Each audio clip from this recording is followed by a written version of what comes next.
Hey, this is Pat Barrett. I got my grandpa shirt on because we're going back. And I want to give you the context for many long list of things that have changed drastically. And I'm trying to do this because I encountered a lot of young people I was working with on campaigning, and they had a bunch of memes up. It was all about student debt, student loans, and LGBTQ and abortion rights and blah, blah, blah. There's nothing in there for elderly people. There's nothing, no Medicare, no Social Security. And I realized in their worldview, I just, those issues weren't there. So, okay, maybe I better start working because the elderly are a huge voting bloc and they vote regularly, routinely. And so the important thing is to know what their worldview is.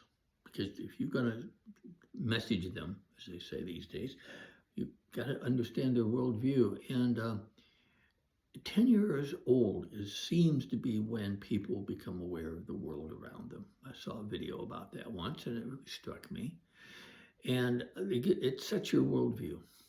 And for me, at 10 years old, I'd been born in 1941. And I was so in the early 50s is when I turned 10, very early 50s. And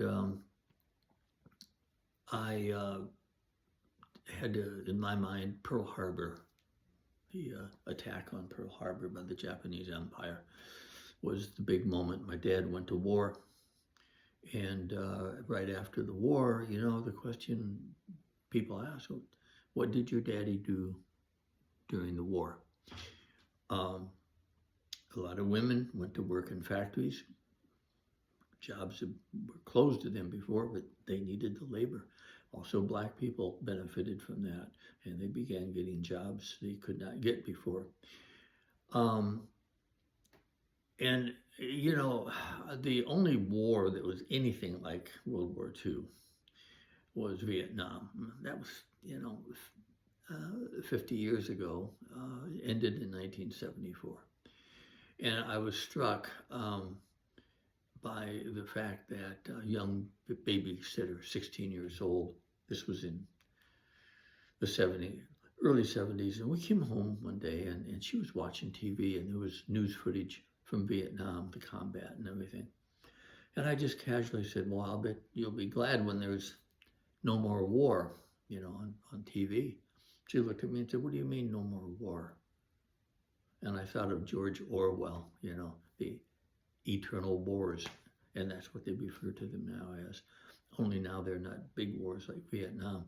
But even Vietnam, it was a draft, and I think that's the crucial factor. It drafted people, and people of all kinds went to Vietnam. Nothing like the numbers that we had in World War II, but still a lot. And so when we finished World War II, the U.S. was on top. All the other countries had been destroyed in the war. And I, one time, remember walking out in the backyard, about 7 years old, looking up at the sky and thinking to myself, I remember this clearly, oh man, I'm glad to be an American. It sounds corny, cheesy, a cliche, but that's how I felt, and that's what America felt like. The 50s were very different. They were very, and of course, it's at 7, that was 1948. The 50s came along.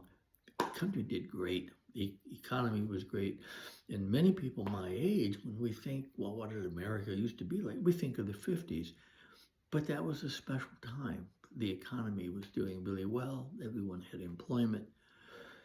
And we were on top of the world. As I said, this was pre-Vietnam, pre-Watergate.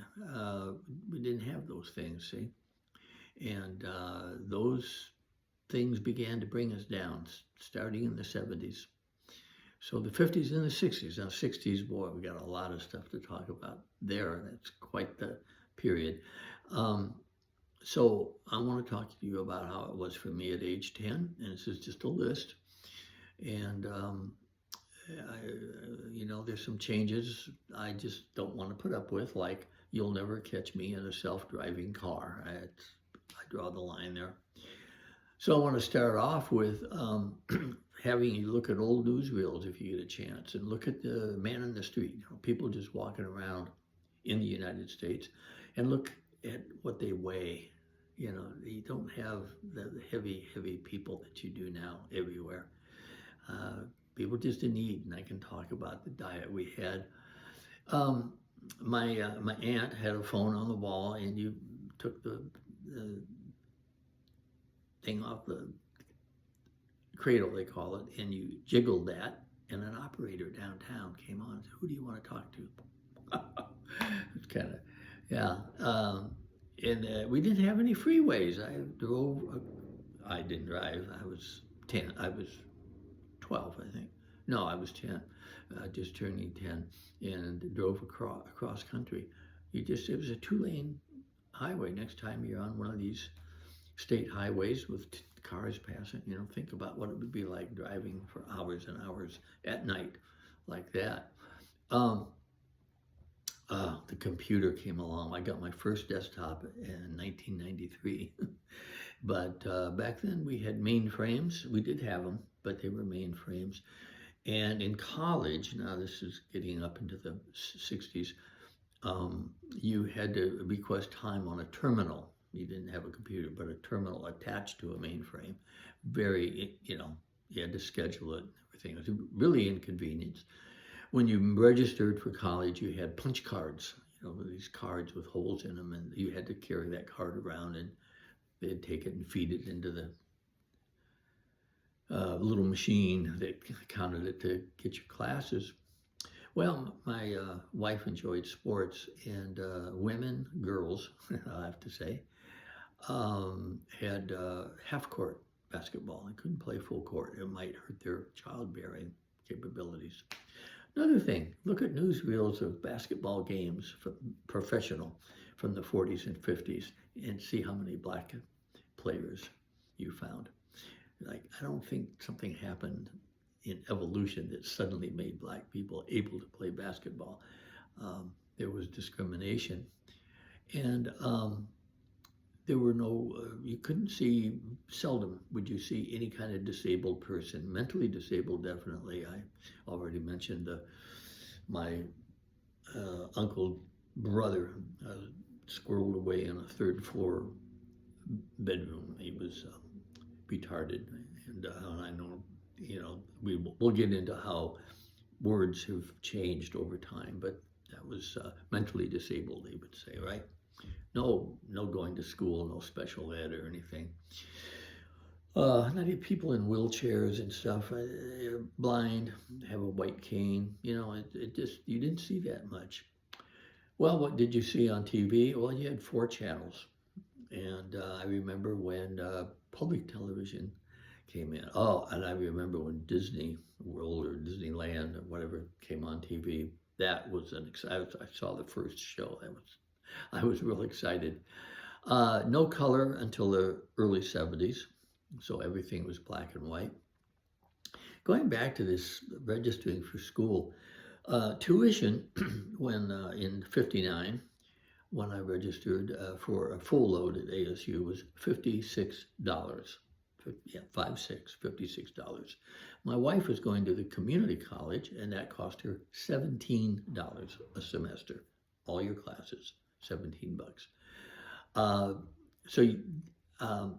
Student aid, parents and a job, that was student aid, And however, this is important, at those tuition rates, a minimum wage job at $1.25 an hour could get you through college. Can't do that now. I remember my dad getting very angry with me for reading a science fiction story about people going to the moon, and that would have been in '56, and by '69, man was on the moon. I never threw that up to my dad. There was one person had what you call like a cell phone This was a wrist phone, and that was in a cartoon. It was Dick Tracy, the detective. He had this little wrist watch thing that was actually a phone. Oh my God! Well, that'll never happen, right? Just like Man on the Moon will never happen. Um, I